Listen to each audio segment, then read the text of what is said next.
আসসালামু আলাইকুম প্রিয় শিক্ষার্থীদের, আজকের ক্লাসে স্বাগত জানাচ্ছি। আজকে আমি চলতি অনুপাত নিয়ে আলোচনা করব।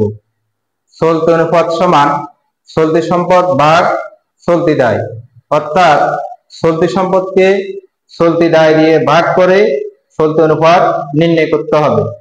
চলতি অনুপাতের আদর্শ মান 2:1।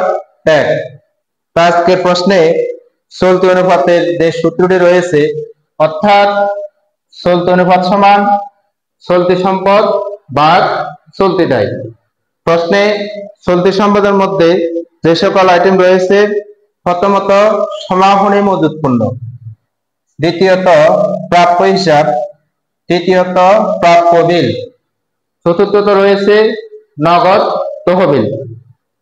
চলতি দায়ের মধ্যে রয়েছে প্রদেয় হিসাব যোগ প্রদেয় বিল।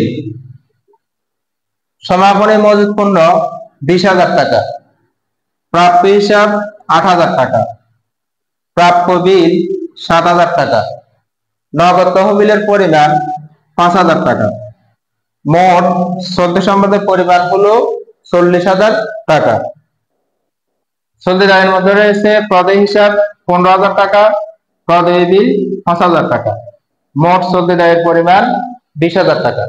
অর্থাৎ চলতি সম্পদকে চলতি দায় দিয়ে ভাগ করতে হবে। চলতি সম্পদ রয়েছে 40,000 টাকা, চলতি দায় রয়েছে 20,000 টাকা।